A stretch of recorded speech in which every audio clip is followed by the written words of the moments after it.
Assalamualaikum warahmatullahi wabarakatuh. Perkenalkan, nama saya Mike Putra Wijaya. Saya mengajar di SMK Negeri 6 Kerinci dan alhamdulillah pada kesempatan kali ini saya mengikuti pendidikan guru penggerak CGP Angkatan 8 Kabupaten Kerinci, Provinsi Jambi. Dan pada video kali ini saya akan melakukan wawancara untuk tugas modul 3.1 di mana tugas tersebut tentang pengambilan keputusan berbasis nilai-nilai kebajikan sebagai pemimpin. Nah, di sini seperti hal yang saya sampaikan tadi, saya akan mewawancari dua orang kepala sekolah.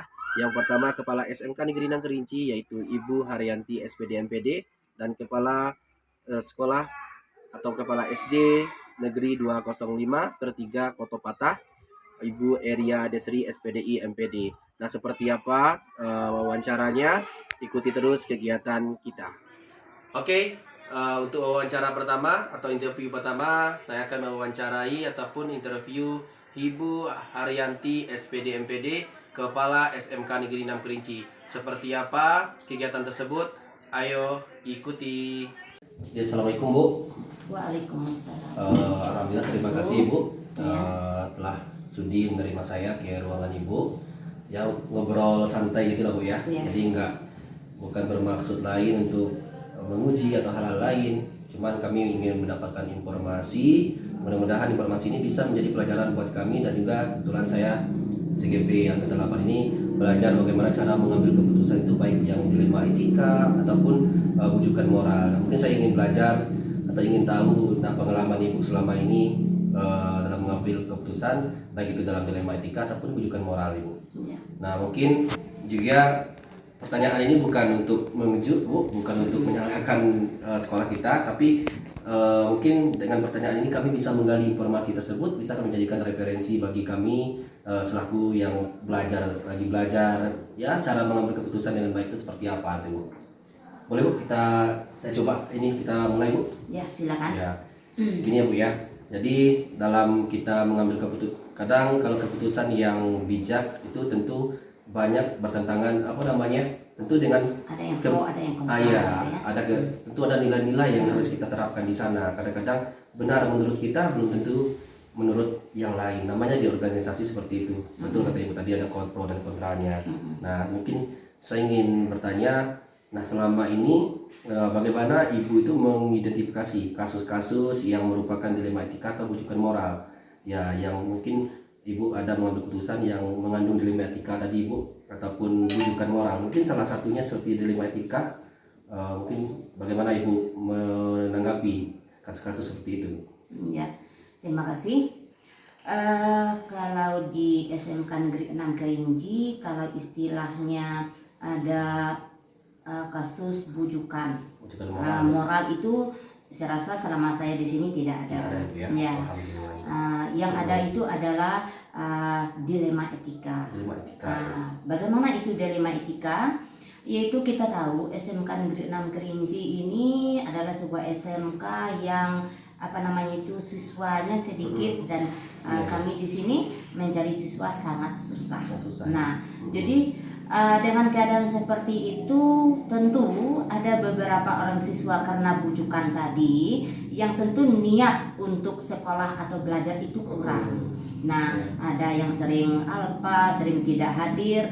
Nah, dilema inilah yang kami hadapi pas pada saat kenaikan kelas. Nah, kenaikan kelas setelah ditotalkan oleh wali kelasnya dengan guru-gurunya, tentu ada beberapa orang siswa yang melebihi dari ketentuan untuk naik kelas. Nah, kita ingin membantu siswa tersebut, tetapi dilema yang terjadi adalah kita takut nanti adik-adiknya akan meniru atau yang lain akan meniru hal tersebut. Nah, ini dilema. Tetapi kita di sekolah ini menyelesaikannya, yaitu kita minta semua data, apakah itu dari guru, wali kelas, wakasiswaan, kemudian juga dari BK. Setelah data itu kita kumpulkan, sudah jelas data tersebut, kemudian ada panggilan-panggilan, semuanya sudah kita kalkulasikan semua, baru kita rembukkan di dalam rapat kenaikan kelas bahwa anak ini pantas tidak untuk naik kelas atau tidak untuk naik kelas. Nah, disinilah pengambilan keputusan kita itu secara demokrasi dan berdasarkan fakta-fakta yang ada dan bukti-bukti yang ada, supaya tidak mengimbas kepada yang lain dan juga disiplin di sekolah tetap dijalankan. Gitu Ibu ya. Ya. Ibu melihat-lihat dulu, nanti apanya mengumpulkan bukti dan fakta-faktanya. Jadi untuk kasus-kasus itu mungkin dalam mengambil keputusan itu Ibu melihat datanya seperti apa, misalkan tidak hadir apa buktinya, seperti itu ya. Kira-kira langkah atau prosedur seperti itu apa yang bisa dilakukan Ibu? Misalkan agar tadi ada yang kalau kita tinggalkan tadi, tentu ada siswa, kita kekurangan siswa tadi. Kalau seandainya kita naikkan tentu berpengaruh kepada adik kelasnya atau teman rekan yang lain. Nah, kira-kira prosedur apa yang ya tentu rumit memilih salah dan benar ini susah. Benar ini di satu sisi ini baik, di satu sisi benar gitu. Nah, susah untuk memilih. Kalau memilih salah benar lebih gampang ketimbang memilih yang sama-sama baik gitu Ibu ya. Nah, kira-kira prosedur atau langkah apa yang Ibu ambil untuk memutuskan hal tersebut? Iya, tadi sudah saya sampaikan, karena kami memutuskan yaitu di rapat kenaikan kelas dengan bukti-bukti yang ada. Walaupun kita sangat membutuhkan siswa, tetapi konsekuensi dan disiplin harus tetap kita tegakkan. Ya, jangan gara-gara satu orang rusak semuanya. Ibarat satu titik nila rusak susu sebanyak. Jadi walaupun dengan berat, tetapi karena bukti tadi kita sampaikan dengan orang tuanya. Kita sampaikan ini buktinya anak ibu yang tidak pernah datang, ini absennya, ini pemanggilannya. Nah, karena kita sudah melakukan pemanggilan daripada orang tua siswa sudah kita rekap. Kemudian bukti daripada kehadirannya juga, dan juga kita sampaikan kepada orang tua karena berdasarkan hasil kami tidak bisa. Kalau seandainya orang tua ingin, kita masih juga ingin membantu siswa, ingin anaknya naik kelas, oke, bisa, tapi dia di sekolah naik pindahkan. Tetapi kalau tetap di SMK Negeri 6 Kerinci tidak bisa, karena dia sudah melanggar, nanti terdengar oleh siswa yang lain, mereka akan menganggap lemah daripada sistem kita atau disiplin yang ada di sekolah kita. Jadi kita tetap dengan konsisten kita untuk menegakkan disiplin walaupun siswa kita sedikit. Demikian. Oke Bu, terima kasih Ibu. Kira-kira tantangan yang paling beratnya apa? Ada tantangan nggak? Ketika ya namanya dilema ini kan, nama kita dilema ini, kita mau kepengen kedua-duanya, tapi ya harus memilih gitu kan. Kira-kira tantangan paling berat di pengambilan. Walaupun sosial itu bisa mengalahkan disiplin, tetapi saya tetap memberikan rasa disiplin. Dengan sosial saya tadi anak ini bisa naik, tetapi naik pindah. Nah, itu salah satu solusi yang membuat sosial saya bisa membantu daripada siswa itu. Dia tidak ketinggalan, tetapi dengan berarti kita pindahkan. Walaupun di sekolah SMK Negeri 6 ini sangat-sangat membutuhkan murid, tetapi demi untuk menegakkan disiplin dan kemajuan di SMK 6, ya kita laksanakan hal seperti tersebut. Oke Bu, ini lagi Bu, itu benar sekali kata Ibu. Jadi kita ini memang mementingkan memprioritaskan sekolahnya agar banyak siswanya, tapi kita memikirkan juga untuk jangka panjangnya. Kalau kita membiarkan itu disiplin itu akan menurun. Jadi disiplin itu ya kuncinya kunci untuk kesuksesan suatu instansi ataupun untuk kita sendiri pun harus disiplin. Nah, jadi gini Bu, tadi Ibu sudah menyampaikan beberapa, misalkan dengan melihat bukti-bukti, memanggil wali kelas, mahasiswaan dan lain sebagainya. Nah, kira-kira dalam pengambilan keputusan yang dilema ini, nah Ibu mungkin punya prosedur atau tata cara, atau memang sudah punya peraturan bakunya, jika ada siswa yang seperti ini prosedurnya harus dipindahkan atau gimana? Nah, sudah punya prosedur itu atau gimana? Kalau untuk regulasi daripada siswa yang naik kelas, tentu kita punya aturan. Sebelum kita melakukan rapat kenaikan kelas, kita tentu ada syarat-syarat untuk kenaikan kelas tersebut. Dan juga kita di awal-awal dari pembelajaran kepada siswa juga sudah kita ingatkan batas kehadirannya. Nah, kita sering melakukan kalau siswa tidak hadir 2 hari saja langsung kita akan lakukan pemanggilan. Nah, sudah sampaikan dengan orang tua tadi, Bu, ini anak ibu pemanggilan pertama. Jangan sampai pemanggilan kedua, jangan sampai pemanggilan yang ketiga, karena ini sangat berpengaruh nantinya anak ibu sendiri. Jadi kita sudah sampaikan dengan orang tua, kita sudah sosialisasikan dengan orang tua. Waktu rapat komite juga kita sudah sosialisasikan dengan orang tua. Jangan sampai anak bapak ibu tidak datang tanpa kabar. Nah, kami di sini siap menerima daripada anak ibu melepas. Nah, lepas dari itu juga di sini kami akan menelpon kalau anak ibu tidak ada di sekolah. Kami telepon melalui wali kelas. Jadi kami sudah membuat regulasi seperti itu. Setiap anak yang tidak hadir akan ditelepon.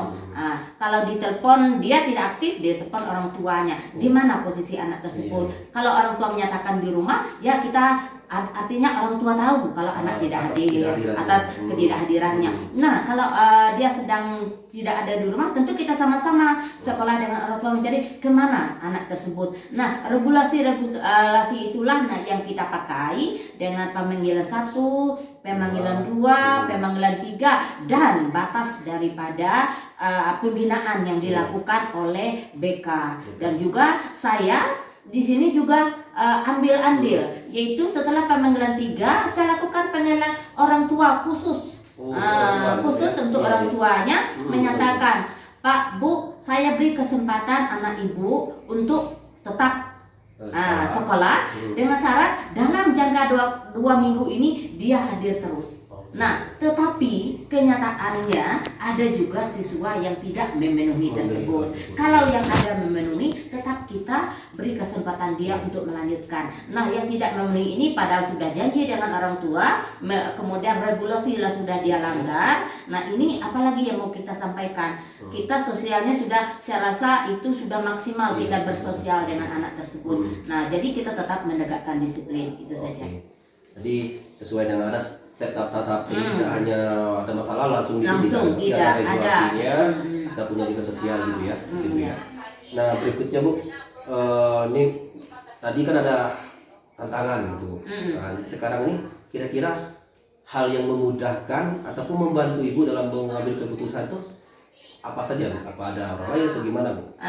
Kalau hal yang memudahkan saya kebetulan guru-gurunya kooperatif ya. Kemudian orang tua juga kooperatif karena kita sudah buatkan grup orang tua per wali kelas. Jadi ada hal-hal yang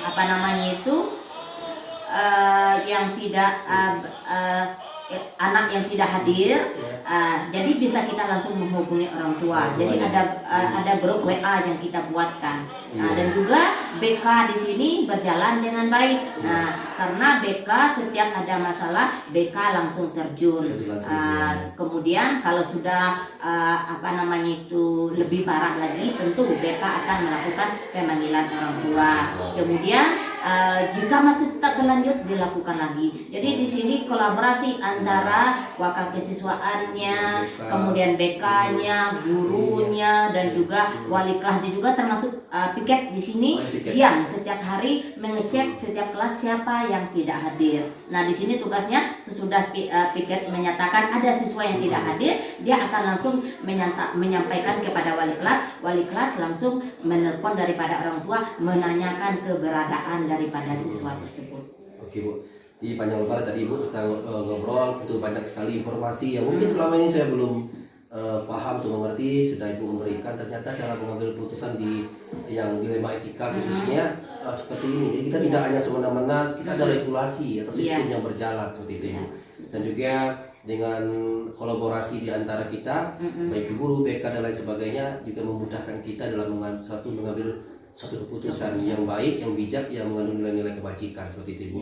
Mungkin ini terakhir Ibu, kita sudah panjang lebar berbicara, tentu banyak hal-hal positif yang kita dapatkan tadi. Kira-kira apa pelajaran yang Ibu bicarakan tadi? Tentu ada ilmu yang kita dapat itu. Kira-kira pelajaran apa yang bisa kita petik dari pembicaraan kita tadi, Bu? Iya. Menurut Ibu? Kalau menurut saya, dimanapun, kapanpun, Iya. kita harus tetap menegakkan disiplin. Disiplin Disiplin kunci, harus ya. kita tegak kunci. Kemudian sosial memang ada sosial, tetapi kita punya cara lain untuk sosial yang kita berikan kepada siswa. Tetapi disiplin di sekolah tetap ditegakkan, karena maju mundurnya satu sekolah adalah tergantung kepada disiplinnya. Itu. Jadi disiplin yang paling penting, Bu, ya. Ya. Oke, Bu, mungkin kita sudah di akhir nih, Bu. Terima kasih sekali lagi. Banyak hal yang seperti tadi saya sampaikan, banyak hal baru yang saya dapatkan. Saya terima kasih sekali atas informasi yang Ibu sampaikan kepada saya. Dan saya berharap ketika saya datang lagi, mau lagi berdiskusi dengan saya, karena saya ingin sekali untuk mencari ilmu-ilmu yang belum pernah saya pelajari selama ini. Jadi Ibu, terima kasih sekali lagi atas informasinya, atas kesediaannya, dan mohon maaf kalau saya mengganggu kegiatan hari-hari Ibu ini. Sekali lagi terima kasih. Mungkin itu saja, Ibu. Ya. Oke, saya siap membantu kapanpun Bapak ingin berdiskusi dengan saya, ingin sharing dengan saya mengenai hal apa saja, saya siap membantu. Saya terima dengan tangan terbuka. Terima kasih, Bu. Ya, Saya permisi dulu, Bu. Ya, sama-sama. Alhamdulillah kita sudah sampai di SD 205/3 Kota Patah, dan seperti yang saya sampaikan di awal tadi, saya akan mewawancarai ataupun menginterview kepala SD Negeri 205/3 Kota Patah, Ibu Eria Desri SPDI MPD. Nah, seperti apa? Ayo ikuti terus. Assalamualaikum, Ibu. Terima kasih kami saya ucapkan Ibu telah bersedia menerima saat kedatangan saya dan juga mau berdiskusi dengan saya, mungkin menceritakan pengalaman-pengalamannya dalam mengambil keputusan selama menjadi pemimpin ataupun kepala sekolah. Mungkin ya tujuan saya, Bu, satu aja, karena ini dalam kebetulan saya CGP Angkatan 8 Kabupaten Kerinci ini, dan ada tugas untuk bagaimana cara mengambil keputusan yang bijak, gitu, agar keputusan tadi bisa menjadi bisa dilaksanakan dan dijalankan dengan baik dan sebagaimana mestinya. Nah, mungkin itu aja tujuan yang ingin belajar bagaimana caranya. Tidak ada maksud lain yang mungkin yang tidak berkenan di sekolah seperti itu. Mungkin langsung saja kita mulai, ya.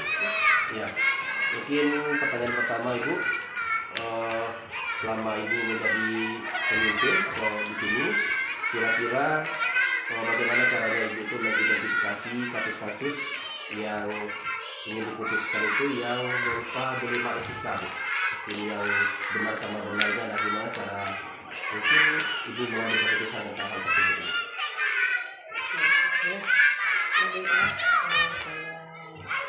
Saya pernah juga diskusi tadi, mungkin nanti bisa ditarik berupa kesimpulan gitu ya. Sebenarnya di SD 205 ini, selama saya menjabat mulai dari tahun 2019 sampai sekarang. Jadi yang pernah saya temui di sini adalah di SD. Sebenarnya menurut anak SD ini lebih sulit sebenarnya membaur anak SD dengan kita. Sebab dia kan masih banyak sistem itu, masih banyak bermain, masih banyak butuh kasih sayang. Jadi selama bertugas di sini, saya rasa tentang minat mengajarkan etika, saya rasa di SD ini tidak begitu nampak gimana ya istilah itu etika dari perbuatan anak sehingga bisa mengakibatkan terjadi hal-hal yang tidak kita inginkan. Jadi sebenarnya di sini tuh tidak begitu nampak dilema tentang etikanya di sini.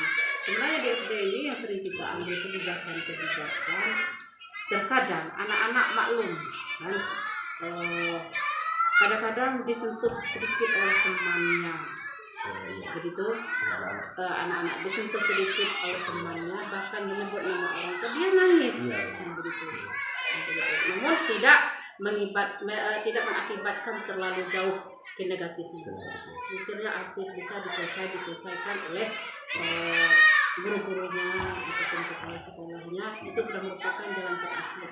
Tapi kebanyakan selama ini apapun permasalahan tentang itu cukup habis selesai dengan guru kelasnya gitu.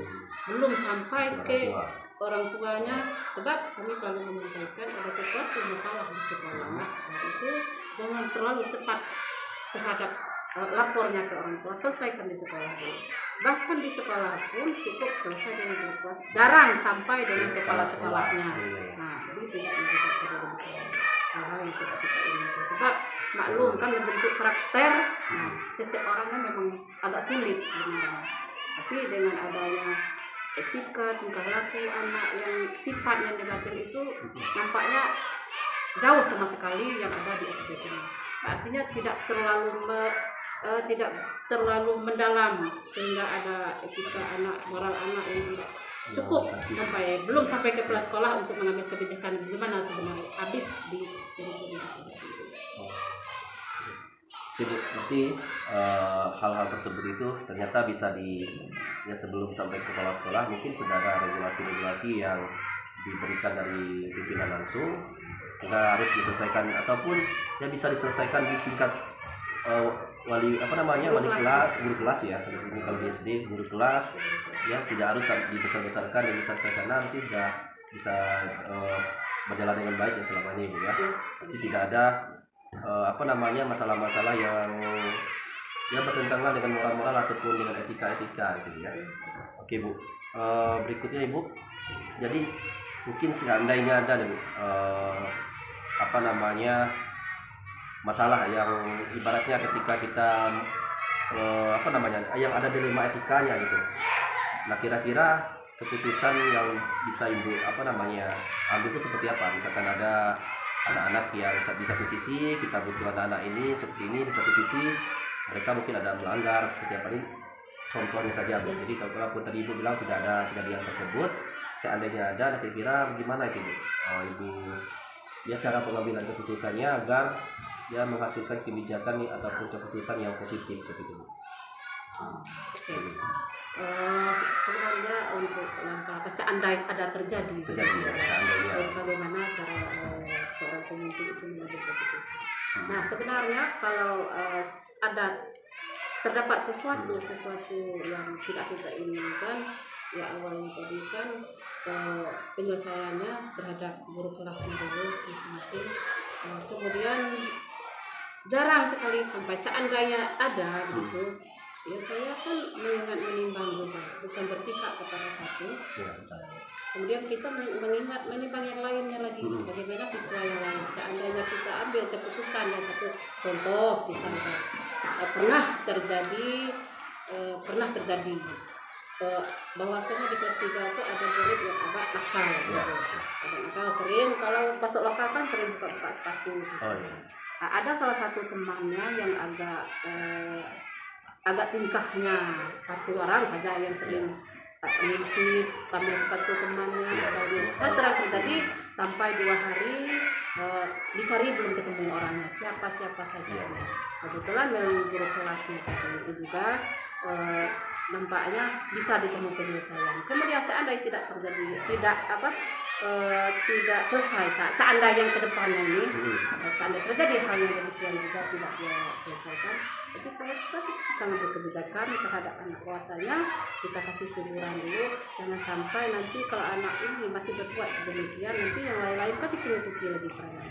Kita panggil penekanannya kepada anak itu, pastinya kita panggil, kita lihat di mana anak ini sebenarnya. Kemudian kita beri berupa arahan kepada anak, sehingga apa-apa yang dikerjakan itu tidak akan berlanjut untuk ke depannya dan juga tidak dipilih oleh teman-teman. Cuma itu ada yang salah satu terjadi kejanggalan yang selama ini, tapi sampai saat ini tidak ada terjadi lagi. Seandainya terjadi, anak itu akan kita panggil, kasih pelajaran gimana, jangan sampai menular ke yang lain lagi kalau kita biarkan saja.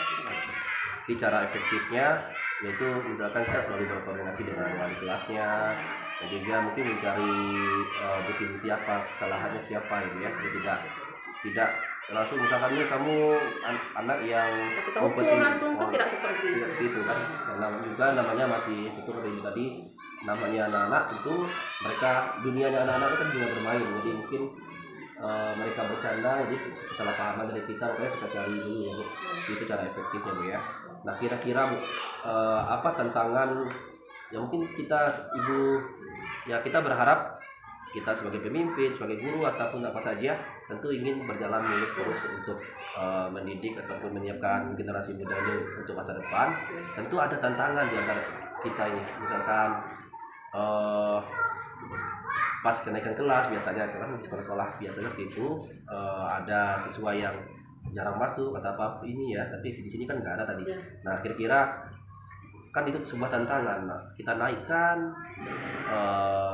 ada nilai-nilai disiplin yang kita langgar tadi ke regulasi kita, nah sistem kita. Terus kalau kita tidak naikkan tentu orang tua gimana, nah, namanya kita di kampung-kampung ini juga situ di sekolah saya pun seperti itu. Nah kira-kira itu kan satu tantangan. Nah kira-kira gimana menghadapi tantangan seperti itu kalau seandainya ada hal yang seperti itu? Ya, sebenarnya kita kalau segala sesuatu pasti ada tantangan, pasti akan terjadi. Seandainya ketemu kita murid yang punya akhlak moral yang tidak baik menurut kita atau melanggar disiplin, sebenarnya inti di sekolah kita kan menegak disiplin. Kalau disiplin sudah berjalan semuanya akan lancar. Ya kalau ada tantangan itu pasti ada. Seperti anak yang nakal tadi. Seandainya kalau kita masih perlakuannya masih demikian, misal kita panggil anak itu sudah belajar, itu jelas kalau kita tinggalkan anak kelas, mungkin kita tinggalkan, sudahlah akhlaknya tidak akan berubah, kita tinggal kelas, kita coba turun.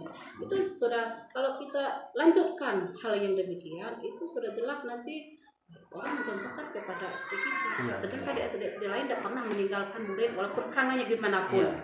Arti itu merupakan satu tantangan.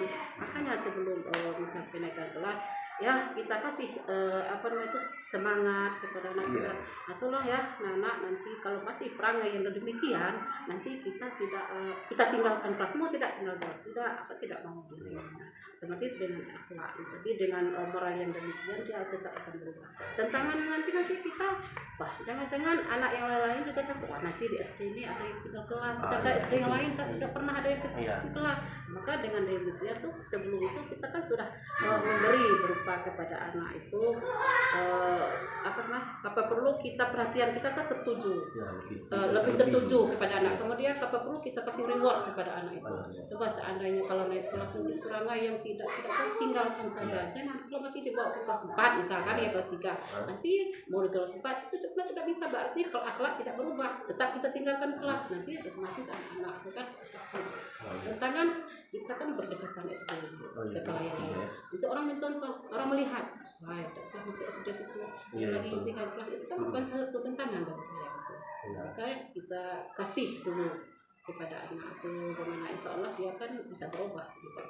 Berarti pandangan yang terbaik supaya jangan di keputusan itu memang kita tidak sekedar misalkan ini anak ini kita langsung menghardik atau langsung menghukum, bukan ya, tapi punya ada sistemnya, regulasinya, peraturannya seperti ini ya. Berarti kalau anak yang seperti ini mungkin masih bisa kita bina, kan tidak semua juga ini ya. Saya sering juga mendengar tuh mungkin dari teman-teman dan juga pemimpin yang pernah saya wawancara itu, bahwa tidak semua masalah itu datangnya dari murid gitu kan. Mana tahu ada datang dari kita atau datang dari orang tuanya, kita kan itu. Jadi berarti tidak langsung menghukum, tapi mencari solusi dari masalah akar masalahnya tadi. Masalah tadi Bu ya. Baik Ibu, mungkin ini sebelum ini Bu, faktor-faktor yang selama ini mungkin dalam tentu tadi ada tantangannya kan ya. Tantangannya tentu adalah betul kata Ibu, setiap kita ini punya tantangan, karena kalau nggak ada tantangan berarti nggak ini prosesnya nggak bagus ya kan ya. Ini kemudahan, kira-kira kemudahan Ibu mungkin selama jadi pemimpin di sini dalam mengambil keputusan-keputusan baik itu untuk murid ataupun guru dan keputusan untuk sekolah ini sendiri, kemudahannya yang mungkin yang dapat membantu Ibu ataupun lain sebagainya, sehingga Ibu mudah memutuskan bikin ini mudah gini. Nah, kira-kira apa itu? Jadi kalau mengambil kebijakan atau keputusan secara umum, mulai dari apa kan, ke muridnya, ke gurunya misalnya. Sebenarnya saya nggak pernah, mungkin entah tipe saya begitu, saya tidak pernah memberi keputusan lebih awal dulu. Saya limpahkan dulu kepada murid, saya tanya seperti saudara dengan murid dalam keadaan berbaris. Misal dulu saya awal nyampe di sini, datangnya kadang jam 8 kurang masuk kan. Terus saya tawar, bangunnya pagi jam berapa? Nah, itu sekian. Oh, kita sekarang masuk kita 7.15, apakah sanggup misalnya? Dia menyangkut kan sanggup. Nah, begitu. Saya tawarkan, bangunnya jam berapa jamnya. Jadi sekarang bangunnya pagi-pagi, kemudian lihatlah jadwal yang ada, kita jam sekian sudah sampai di sekolah. Insya Allah anak-anak itu bisa berubah. Seperti berpakaian juga, saya lihat dulu pakaiannya. Hari Senin pakaiannya apa? Merah putih. Ya, setahu saya pakaian Senin itu putih-putih dulu. Saya lihat, saya perhatikan dulu apakah faktor tidak mampu beli rok putih atau gimana kan, supaya semua saya perhatikan, saya biarkan dulu. Saya kasih ini, kasih apa namanya, keringat aba-aba terlebih dahulu. Nah, ini di segi berpakaian ya, disiplin berpakaian.